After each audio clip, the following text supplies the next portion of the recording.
Le cannibalisme, une pratique qui existe depuis des millénaires, perdure encore aujourd'hui sur une île reculée de notre planète. Notre monde regorge de tribus diverses, chacune avec ses traditions et coutumes uniques. Certaines sont si isolées qu'elles restent méconnues de la plupart d'entre nous. Ces communautés préservent souvent des modes de vie inchangés depuis des siècles, offrant ainsi une fenêtre fascinante sur l'histoire humaine et sa résilience. De la mystérieuse tribu des Moken aux effrayants night marchés, nous allons explorer leurs origines, leurs caractéristiques uniques et les histoires qui entourent leur existence. Alors, êtes-vous prêt à plonger dans l'univers des 15 tribus les plus effrayantes que vous ne voudriez jamais rencontrer? Abonnez-vous pour ne rien manquer de cette exploration fascinante et mystérieuse. Numéro 15, la tribu Moken. Depuis des siècles, les Moken vivent librement le long des côtes de la Thaïlande et du Myanmar. Originaire de l'archipel de Mergui, un fascinant ensemble de 800 îles revendiquées par la Thaïlande et la Birmanie, la tribu Moken est un groupe austronésien aux racines qui remontent probablement au sud de la Chine, il y a environ 6000 ans. Au fil du temps, ils se sont installés sur diverses îles d'Asie du Sud. Aujourd'hui, environ 23 000 Moken mènent une vie semi-nomade de chasseurs-cueilleurs, fortement dépendants de la mer. Cette communauté soudée parle la langue unique des Moken, une langue parlée par environ 1500 personnes, préservant ainsi leur identité culturelle. Toutefois, leur population est en déclin à cause des lois modernes sur l'immigration et la propriété qui menacent leur mode de vie traditionnel. Malgré ces défis, les Moken ont su s'adapter à la vie contemporaine. De nombreux enfants vont désormais à l'école, mêlant ainsi tradition et éducation moderne. Sur les îles Surin, plusieurs Moken conservent encore un mode de vie plus traditionnel, vivant principalement de la terre et de la mer, avec des outils ancestraux comme des lances et des filets. Récemment, ils ont commencé à échanger leurs récoltes sur les marchés locaux contre des produits de première nécessité. Bien que leurs pratiques anciennes soient menacées, les Moken font preuve d'une grande résilience, réussissant à équilibrer tradition et modernité, forgeant ainsi une existence unique dans le monde actuel. De plus, les Moken possèdent une connaissance approfondie de l'environnement marin, ce qui leur a valu le surnom de nomades de la mer. Leur capacité exceptionnelle à plonger, avec une vision claire sous l'eau et une aptitude à retenir leur souffle pendant de longues périodes, a attiré l'attention des chercheurs. Ces compétences, qui ne sont pas seulement une question de survie, font partie intégrante de leur héritage culturel et de leur identité. Malgré l'avancée de la modernité, leur relation intime avec la mer continue de façonner leur mode de vie, faisant des Moken une communauté résiliente et unique. Numéro 14, les night marchés. Depuis des siècles, les histoires de fantômes captivent les esprits, et le riche patrimoine culturel d'Hawaï est empreint de récits terrifiants. Les sites sacrés, les structures anciennes, les vallées majestueuses, les cimetières, les temples vénérés, les forêts, les régions côtières et les champs de lave d'Hawaï sont célèbres pour leur beauté envoûtante et leur importance historique. Parmi les légendes les plus célèbres figure celle des night marchés, ou Awipo, qui jouent un rôle central dans le folklore hawaïen. Les night marchés seraient des guerriers spirituels errant au rythme des tambours ancestraux. Certaines versions de la légende les décrivent comme étant armés d'armes traditionnelles, portant des casques et des capes, se dirigeant vers ou revenant de la bataille. Ils seraient guidés par un puissant chef spirituel, un alii, qui dirigerait souvent ces processions spectrales, accueillant parfois de nouveaux guerriers. Les esprits des night marchés pourraient revendiquer des terres disputées, rejouer d'anciennes batailles ou même chercher à se venger. D'autres croient qu'ils agissent comme un portail vers l'au-delà. Les night marchés apparaîtraient à des endroits spécifiques, portant des torchets et chantant des mélodies anciennes, principalement la nuit et durant certaines phases de la lune. Bien qu'ils soient surtout actifs la nuit, de rares témoignages mentionnent des apparitions en plein jour. Certains habitants affirment avoir découvert des empreintes mystérieuses laissées par ces êtres éthérés, malgré la croyance populaire selon laquelle ils flottent au-dessus du sol. Si vous croisez un groupe de night marchés, la légende conseille de s'allonger, de feindre la mort et d'éviter tout contact visuel. Interférer avec leur procession pourrait avoir des conséquences terribles, mettant potentiellement en danger votre vie ou celle de vos proches. La légende des night marchés reste un élément fondamental de la culture hawaïenne, un témoignage du profond respect des îles pour leur histoire et les esprits de leurs ancêtres. Ce récit continue de refléter la richesse spirituelle et le folklore vivant qui imprègnent encore aujourd'hui la société hawaïenne moderne. Numéro 13, la tribu Azimut, originaire du sud-ouest de la Nouvelle-Guinée, la deuxième plus grande île du monde, vit dans les marais de mangroves de la Papouasie-Nouvelle-Guinée. Composée d'environ 65 000 personnes réparties dans des villages d'environ 2000 habitants chacun, la communauté des Azimutés est tristement célèbre pour ses coutumes, considérées comme effrayantes par beaucoup. En effet, Ils ont été historiquement connus pour leurs pratiques de chasseurs de têtes et de cannibales, consommant à la fois la chair et le cerveau humain. Les crânes de leurs victimes sont utilisés lors de rituels, servant de symboles cérémoniels, d'oreillers, de souvenirs ou même de cuillères. Selon la tradition, la tribu croit être originaire d'une forêt sacrée et possède une riche collection d'artefacts, notamment des statues et des sculptures en bois finement travaillées, témoignant de leur talent artistique. Ces précieuses reliques sont aujourd'hui exposées dans des musées du monde entier, permettant de préserver leur patrimoine culturel. Malgré leur réputation macabre, les Azimutés sont profondément attachés à leur tradition. Leur cannibalisme n'était pas un acte arbitraire, mais un rite sélectif, fondé sur la croyance que consommer une personne permettait d'absorber sa force et son essence. Cet acte rituel, marqué par une liste de noms importants, était central à leur identité. Fait intéressant, les membres de la tribu ne portaient pas de nom individuel. À la place, ils adoptaient le nom de leur victime, établissant un cycle où le consommé devenait à son tour le consommateur. Les enfants de la tribu restaient sans nom jusqu'à leur première chasse, soulignant l'importance de ce rituel pour leur passage à l'âge adulte. Participer à ce cannibalisme nécessitait de connaître le nom de la victime, et c'est après avoir consommé sa chair qu'un membre pouvait revendiquer son nom. Les chasses, souvent agressives, prenaient la forme de raids sur des villages rivaux ou sur des visiteurs imprudents. Ces événements étaient marqués par une tension extrême. Le chercheur Carl Hoffman a documenté un épisode glaçant dans son livre Savage Harvest. Cependant, ces dernières années, la tribu Azimut a été confrontée aux pressions de la civilisation moderne, entraînant des changements significatifs dans leur mode de vie. Les efforts du gouvernement et des diverses organisations pour les intégrer à la société dominante ont rencontré une résistance, mais aussi une certaine adaptation. Si certains jeunes membres de la tribu ont adopté des pratiques modernes, beaucoup restent encore attachés à leurs coutumes anciennes. Cette tension culturelle met en lumière les défis auxquels les tribus indigènes sont confrontées pour préserver leur héritage tout en s'adaptant aux pressions de la modernité. Numéro 12, la tribu Suri, vivant à la frontière entre le Soudan du Sud et l'Éthiopie, est profondément ancrée dans des pratiques agricoles traditionnelles. Ils habitent principalement dans le sud-ouest de l'Éthiopie, plus précisément dans la zone de l'Omo, dans la région des nations, nationalités et peuples du Sud. Le groupe ethnique Suri, comptant environ 34 000 personnes, est également connu sous le nom de Surma. Il se divise en deux factions principales, les Maga et les Shaï, tandis qu'un troisième sous-groupe, les Ba, ou Balizi ou Kashipo, s'étend jusqu'au Soudan du Sud. Les Suri sont engagés dans diverses activités, telles que le commerce, les mariages interethniques, et la migration vers des pâturages plus verts pendant les saisons sèches. Le sous-groupe Baal, bien que faisant partie des Suri, parle une variante légèrement différente des autres factions. En 1897, l'arrivée des troupes impériales éthiopiennes dans la région a intégré les Suri au territoire éthiopien. Cela a donné lieu à des raids de bétail, menés à la fois par les montagnards et les troupes impériales stationnées dans les nouveaux villages. Historiquement, la société Suri était structurée politiquement avec des anciens et des chefs appelés Komoru. Aujourd'hui, ils sont intégrés au cadre administratif plus large de l'Éthiopie, ce qui a réduit leur autonomie au profit du contrôle étatique. Les Suri vénèrent une divinité suprême du ciel nommée Tumu, et le Komoru agit comme médiateur lors des prières, notamment celles liées à la pluie et à la fertilité. Mais leur spiritualité ne se limite pas à Tumu. Ils révèrent également leurs ancêtres, croyant en leur capacité spéciale et leur influence sur la vie quotidienne. Au cours des 15 dernières années, environ 200 à 300 Suri se sont convertis au christianisme évangélique, notamment dans la ville de Kibiche et parmi ceux qui poursuivent des études supérieures en dehors de leur région natale. Ce phénomène marque un tournant dans l'évolution culturelle de la tribu Suri. Les Suri sont également célèbres pour leur art corporel distinctif et leur ornementation. La scarification, les plateaux labiaux, la peinture corporelle et d'autres formes d'ornementation sont des éléments clés de leur identité culturelle.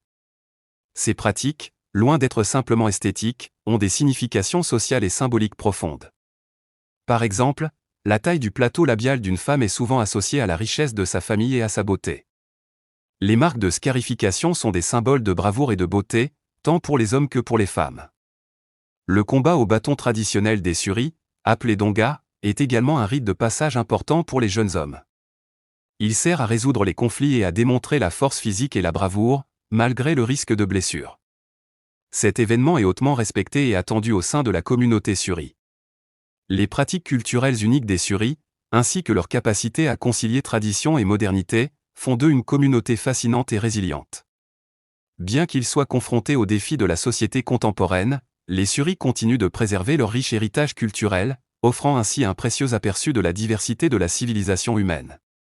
Numéro 11. Au cœur de la forêt amazonienne, le peuple Karogo, également connu sous le nom de Namolé, mène une existence mystérieuse et résiliente. Véritables chasseurs-cueilleurs, ils évoluent dans la nature sauvage et isolée du parc national de Manu, situé dans la région de Madre de Dios, au Pérou. Ils parlent un dialecte unique dérivé de la langue piro. La population Karogo, qui comptait environ 20 à 100 individus dans les années 1970, s'élève aujourd'hui à environ 250 personnes.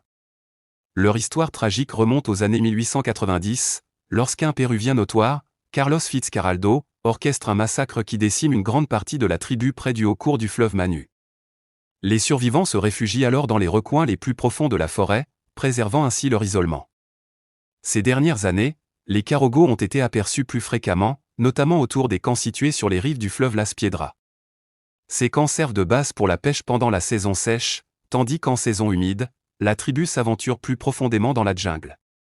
Fait intéressant, en 2013, certains membres de la tribu ont approché des villageois locaux pour demander de la nourriture, révélant une relation tendue avec les communautés voisines.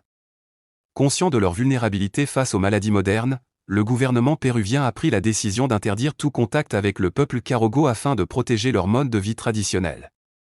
Numéro 10. La tribu Merci est un groupe de femmes célèbres pour leur sens de la mode exceptionnel, rivalisant avec les styles les plus audacieux de célébrités comme Lady Gaga. Imaginez des lèvres magnifiquement ornées de manière si complexe qu'elles peuvent supporter des assiettes, et pas n'importe quelles assiettes, des décorations faites de grains de maïs, d'os, de feuilles et de perles, parmi bien d'autres éléments. Par rapport aux 45 autres tribus de la région, aucune ne peut égaler l'extravagance et la beauté des femmes Merci, qui sont souvent présentes sur les couvertures de prestigieux magazines de voyage, captivant aussi bien les photographes que les touristes. Cependant, avant de penser à leur rendre visite, il convient de prendre garde, les hommes de la tribu portent un virus unique, contracté lors de combats avec des animaux. Leur vie est rude, marquée par des déplacements constants à la recherche d'eau et des conflits territoriaux avec d'autres tribus. Malgré ces épreuves, la tribu Merci a transformé son apparence distincte en un véritable atout de survie. Elle accueille les visiteurs comme une source de revenus. Imaginez des hommes en tenue cérémonielle, arborant fièrement leurs ornements labiaux au bord de la route, prêts à les échanger contre de l'argent. Chaque photo prise lors de ces rencontres fait l'objet d'une négociation, transformant ainsi chaque interaction culturelle en un véritable spectacle local. Ces ornements labiaux ne sont portés que pour la caméra, offrant une occasion rare de voir ces femmes figurer sur la couverture d'un magazine de voyage. L'histoire de la tribu Merci est celle de la survie et de l'ingéniosité, exploitant leur unicité culturelle dans un monde qui admire de plus en plus leur résilience. Numéro 9. Dans un segment impressionnant de la série Human Planet de la BBC en 2011, la tribu nomade des chasseurs à l'aigle kazakh a captivé les téléspectateurs avec un spectacle fascinant se déroulant dans les majestueuses montagnes de l'Altaï, en Mongolie. La scène était inoubliable, des pères et des fils expérimentés, vêtus de peaux d'animaux pour se protéger du froid glacial, parcouraient l'immensité du paysage en montrant leurs compétences ancestrales. Le bras tendu, ils portaient majestueusement des aigles royaux aveuglés. Lorsqu'on leur retirait leur bandeau, les aigles s'élançaient dans le ciel, exécutant une danse aérienne en parfaite harmonie avec leurs partenaires humains. Les rapaces fondaient avec une précision extrême, chassant aux côtés des chasseurs, ajoutant un suspense intense lorsque, soudainement, un renard surgissait à travers le terrain accidenté. Ce spectacle fascinait, transportant les spectateurs dans un monde intemporel où la tradition et la nature s'entrelacent harmonieusement. La pratique de la chasse à l'aigle par le peuple kazakh remonte à des siècles, ses racines trouvant leur origine à l'époque de Gengis Khan et étant mentionnées par Marco Polo dès le XIIe siècle. Des peintures rupestres de l'âge du bronze témoignent également de cette relation durable entre l'homme et l'oiseau de proie. Aujourd'hui, les chasseurs à l'aigle kazakh, qui ont émerveillé les téléspectateurs de Human Planet, accueillent volontiers les visiteurs désireux d'en apprendre davantage sur leurs traditions ancestrales. Vivre cette expérience de près permet de comprendre le lien profond entre ces chasseurs modernes et leurs majestueux compagnons ailés. Numéro 8. Les Ankutsu. Les Ankutsu sont une minuscule tribu amazonienne, composée aujourd'hui de seulement 3 membres. Ils vivent dans une petite parcelle de forêt, malgré la reconnaissance officielle et la protection légale accordée par le gouvernement brésilien. Leur territoire, cependant, est envahi par d'immenses ranchs de bétail, qui remplacent les forêts tropicales autrefois florissantes de Rondônia. Historiquement, les ancêtres des Ankutsu partageaient ces forêts avec de nombreuses autres tribus, vivant en harmonie avec la nature. Ils résidaient dans des maisons communautaires modestes, construites en paille, et étaient des chasseurs habiles, notamment de sangliers et de buffles. Ils cultivaient également de petits jardins où ils faisaient pousser du maïs et du manioc. Leur alimentation comprenait des fruits sauvages et de temps en temps, du poisson pêché dans les ruisseaux locaux. Aujourd'hui, confinés dans un minuscule territoire encerclé par des ranchs, leur existence est menacée. Pourtant, les Ankutsu continuent de préserver leurs traditions. Ils fabriquent soigneusement des flûtes en bois pour leurs danses et rituels, et réutilisent des contenants de pesticides jetés pour en faire des colliers en plastique coloré. Lors des festivités, ils peignent leur corps avec des teintures vives à base d'urucum et de nado, remplaçant ainsi leurs colliers traditionnels en coquillage. Bien que la modernisation les menace, la résilience et l'expression culturelle des Ankutsu témoignent de leur esprit indomptable. Ils sont déterminés à préserver leur identité, malgré le risque imminent de disparition. Les Alani au cœur d'une jungle inexplorée, des explorateurs ont récemment découvert une tribu fascinante et isolée de la civilisation moderne, les Alani. Cette tribu pratique un rituel envoûtant et intense pour honorer ses ancêtres. Ce rituel comprend une peinture corporelle complexe, des ornements rouges éclatants et des cicatrices symboliques, racontant l'histoire de chaque membre du clan. Les femmes portent leurs enfants sur leur dos pendant la cérémonie, symbolisant la force et la continuité de leur héritage. Les Alani croient que ce rituel les relie aux esprits de leurs ancêtres, leur garantissant ainsi protection et guidance pour l'avenir. La découverte de cette pratique fascinante a captivé les anthropologues du monde entier, mettant en lumière la richesse et la diversité culturelle encore présentes dans les recoins cachés de notre planète. Que pensez-vous de la manière unique dont les Alani honorent leurs ancêtres? Seriez-vous intéressé par l'idée d'en apprendre davantage sur d'autres tribus perdues et leurs coutumes?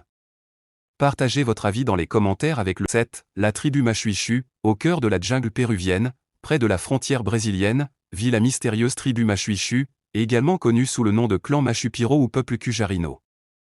Depuis 600 ans, ils vivent en autarcie, en parfaite harmonie avec leur environnement intact. Cependant, récemment, leur isolement a été brisé en raison de leurs besoins urgents en nourriture, en outils et en équipement de chasse. Ces nécessités ont conduit la tribu à piller les villages voisins, une lutte désespérée qui a eu des conséquences tragiques. Lors d'un incident récent, un jeune homme de 20 ans, Leonardo Pérez, a été tué par une flèche, et son équipement a été récupéré par la tribu. Ce genre de drame n'est pas nouveau. En 2011, un guide local nommé Shark Alford, qui avait passé 20 ans à fournir des outils essentiels à la tribu comme des machettes et des marmites, a également été tué. Il tentait de les convaincre d'abandonner leur mode de vie nomade de chasseurs-cueilleurs, jouant un rôle clé entre leur monde et celui de la modernité. Malheureusement, ses efforts ont pris fin lorsqu'une flèche lui a transpercé le cœur. La barrière qui séparait autrefois les Machuichu du monde extérieur est en train de disparaître. Ils interagissent de plus en plus avec d'autres groupes indigènes, offrant ainsi un rare aperçu de leur vie, jusque-là cachée. Rien que cette année, plus d'une centaine d'observations de la tribu ont été enregistrées. Comme l'a souligné Patricia Balbuena, vice-ministre péruvienne de la Culture, certains membres de la tribu ont même commencé à vivre avec les Indiens Yaniche, un groupe voisin qui parle une langue similaire. Numéro 6. La tribu Asaro. La tribu Asaro, affectueusement surnommée le peuple de boue, adopte une approche unique pour repousser les ennemis sans recourir à la violence. Contrairement à d'autres tribus connues pour leur agressivité, les Asaro utilisent la peur et des déguisements ingénieux. Recouverts de boue naturelle provenant des marais et portant des masques démoniaques et effrayants, ils créent une apparence spectrale. Se déplaçant lentement et délibérément, armés de arcs, de lances ou de massues, ils offrent un spectacle terrifiant qui fait fuir quiconque les croiserait. Cette tactique ingénieuse trouve son origine dans l'histoire des Asaro, marquée par des attaques fréquentes de voisins hostiles. En se couvrant de boue et en portant ces masques, ils trompent leurs ennemis en leur faisant croire qu'ils sont des esprits des morts, les forçant ainsi à fuir de terreur. Cette méthode non violente s'est avérée tellement efficace que la tribu l'a perpétuée à travers les générations. Chaque masque de boue est une œuvre d'art unique, souvent ornée de dents ou de crocs pour accentuer l'effet terrifiant. Malgré leur apparence effrayante, les hommes de boue sont connus pour leur amabilité et leur talent artistique. Les masques sont fabriqués à partir d'un mélange d'argile, d'eau et de pigments naturels trouvés dans la région. Ils sont minutieusement façonnés et séchés, prenant des formes grotesques et exagérées, avec de grands yeux, des bouches béantes et des traits saillants, souvent décorés de dents d'animaux, de coquillages et de plumes. La création de ces masques n'est pas seulement un acte pratique mais aussi un acte culturel et spirituel. Chaque masque raconte une histoire et est imprégné de l'esprit des ancêtres Asaro, censés protéger celui qui le porte, ainsi que la tribu. Les performances des hommes de boue ne se limitent pas à leur stratégie défensive. Ils ont transformé leur apparence spectrale en une forme d'expression culturelle, en exécutant des danses et des rituels élaborés mettant en valeur leur héritage unique. Ces spectacles sont souvent accompagnés de musique traditionnelle jouée sur des flûtes en bambou, des tambours et d'autres instruments indigènes, créant une atmosphère à la fois envoûtante et inquiétante. Les danseurs exécutent des mouvements lents et délibérés qui imitent la démarche fantomatique des spectres, renforçant ainsi leur apparence surnaturelle. L'approche unique de la tribu a attiré l'attention des anthropologues, des cinéastes et des touristes du monde entier. Les hommes debout ont été mis en avant dans de nombreux documentaires et émissions de voyage, contribuant à faire connaître leur culture à un public international. Le groupe Pink Floyd les a même immortalisés dans une chanson, et leur image est apparue dans divers films et séries télévisées, consolidant ainsi leur place dans la culture populaire. Malgré cette notoriété, la tribu Asaro reste profondément ancrée dans ses traditions, utilisant ses pratiques culturelles pour préserver son identité dans un monde en perpétuelle évolution. Installée au cœur de la Papouasie-Nouvelle-Guinée, la tribu Asaro fait partie des nombreuses communautés autochtones remarquables qui préservent fièrement leur patrimoine culturel tout en résistant aux attraits de la modernité. Les Asaro continuent de vivre en harmonie avec leur environnement naturel, s'appuyant sur des méthodes traditionnelles d'agriculture, de chasse et de pêche pour subvenir à leurs besoins. Leur structure communautaire soudée garantit que le savoir et les pratiques culturelles se transmettent de génération en génération, préservant ainsi leur héritage. Ces dernières années, la tribu a également adopté l'écotourisme comme moyen de partager sa culture avec le monde tout en générant des revenus pour soutenir sa communauté. Les visiteurs du village Asaro peuvent assister aux performances des hommes debout, découvrir leurs coutumes et participer à des activités traditionnelles, offrant ainsi une expérience culturelle unique et immersive. Cette approche contribue non seulement à préserver le mode de vie de la tribu, mais aussi à favoriser une plus grande appréciation des cultures autochtones auprès du grand public. L'histoire des hommes debout est un témoignage du pouvoir de la créativité et de la résilience culturelle. Leur capacité à s'adapter et à prospérer tout en conservant leur identité unique offre des leçons précieuses sur la préservation du patrimoine culturel face aux pressions extérieures. Alors qu'ils continuent à naviguer dans les défis du monde moderne, la tribu Asaro demeure un symbole de l'esprit indomptable des peuples autochtones à travers le monde. Numéro 5, la tribu des Salas. Au cœur du vaste bassin amazonien occidental se trouve la fascinante tribu des Salas, qui a été contactée pour la première fois en 1996 par l'explorateur brésilien Sidney Pazuello et le journaliste Paul Raphael. Cette rencontre a permis d'apporter un éclairage supplémentaire sur leur mode de vie unique. La tribu fait partie des rares communautés vivant presque entièrement isolées de la société moderne. Bien qu'elles entrent parfois en conflit avec des groupes voisins, la tribu principale des Salas compte environ 150 membres et maintient un mode de vie distinct. Cependant, des divisions internes ont conduit à la séparation d'un plus petit groupe d'une dizaine de membres, qui ont choisi de s'isoler davantage. Bien que certains aient cherché à entrer en contact avec les établissements voisins, la majorité préfère rester dans leur isolement. Armés d'outils traditionnels tels que des machettes et des fléchettes empoisonnées, les membres de la tribu pratiquent principalement la chasse. Il est intéressant de noter que, dans certains cas, ils utilisent des armes modernes, bien que ces pratiques ne soient pas courantes. Leurs journées sont rythmées par environ 5 heures de travail, et ils vivent dans des huttes communautaires appelées malakas. La tribu possède également des pratiques religieuses formelles, bien que des rapports fassent état de violences occasionnelles. Les hommes et les femmes de la tribu se parent de teintures rouges issues de la plante rouhu, renforçant ainsi leur identité culturelle. Rejetant les commodités modernes, ils survivent grâce à un régime composé de maïs, de poissons, d'oiseaux, de cochons sauvages et de fruits, soutenus par leurs connaissances agricoles rudimentaires. Cependant, le paludisme constitue une menace majeure pour leur communauté et reste la principale cause de mortalité. À travers les explorations de Pazuello et les analyses de Raphaël, la tribu des Salas apparaît comme une communauté captivante, déterminée à préserver son mode de vie unique malgré les défis posés par le contact avec le monde extérieur. Numéro 4, le clan des squelettes. Dans les montagnes escarpées de la Papouasie-Nouvelle-Guinée, réside l'énigmatique clan des squelettes. Cette tribu, remarquée pour son patrimoine génétique particulier, intrigue profondément les scientifiques. Leur ADN contient une caractéristique mystérieuse qui suggère soit une branche inconnue de l'humanité, soit une lignée extraterrestre. Cependant, ce ne sont pas seulement leurs gènes qui les distinguent, mais aussi leur apparence corporelle, modifiée pour ressembler à des squelettes vivants. Leurs os semblent émerger sous leur peau, créant une silhouette fascinante. Leurs yeux lumineux, surpassant tout maquillage ou lentille de contact connu, sont leurs caractéristiques la plus troublante. Vivant à Cuniawa, à environ 2000 mètres d'altitude, le clan des squelettes évolue dans un environnement bien éloigné de la vie ordinaire. Leur singularité physique s'étend à leurs interactions avec d'autres tribus, marquées par une histoire d'agressivité et de confrontation violente. Cette réputation en a fait des parias, même parmi les communautés indigènes les plus diverses. Malgré leur nature recluse, des scientifiques ont réussi à obtenir des échantillons d'ADN, révélant un gène non identifié dans leur composition génétique. Cette découverte soulève des questions fascinantes sur l'évolution humaine. Ces tribus représentent-elles une espèce divergente ou possèdent-elles une origine cosmique? Lorsque l'on réfléchit au mystère du clan des squelettes, l'esprit s'égare vers la possibilité de facettes cachées de l'humanité, nichées dans des forêts inexplorées. Cela évoque des images d'êtres mythiques, comme King Kong, errant dans des contrées sauvages et encore au-delà de notre compréhension. L'énigme du clan des squelettes nous invite à plonger plus profondément dans les mystères qui subsistent aux marges de notre savoir. Numéro 3, la tribu Kawi au cœur des forêts denses d'Indonésie.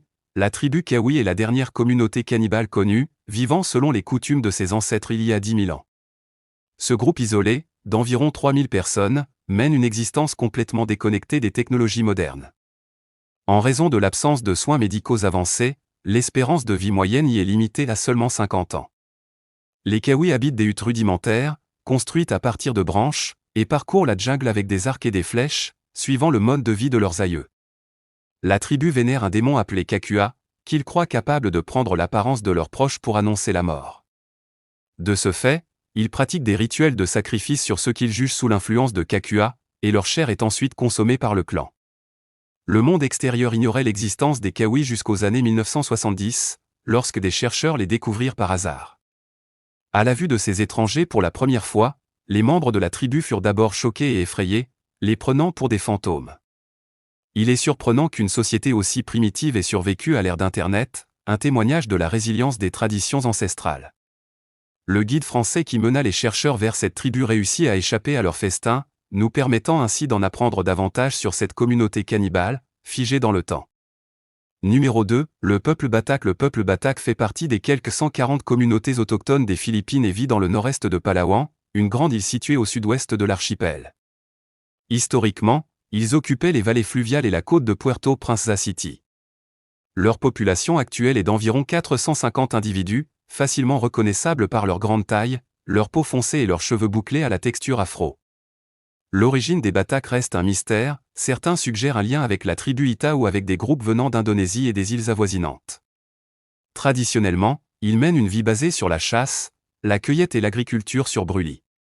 Le commerce joue un rôle central dans leur mode de vie, ils échangent des produits forestiers et des ressources naturelles avec les communautés côtières de la région de Zulu, en retour de biens manufacturés. Contrairement à d'autres tribus plus isolées, les Batak sont ouverts aux interactions avec les étrangers. Les hommes participent régulièrement aux activités agricoles des communautés voisines, telles que la récolte et le désherbage. Le tourisme est également devenu une source de revenus pour eux. Autrefois nomades, ils se sont progressivement installés dans de petits villages où ils produisent et vendent divers biens.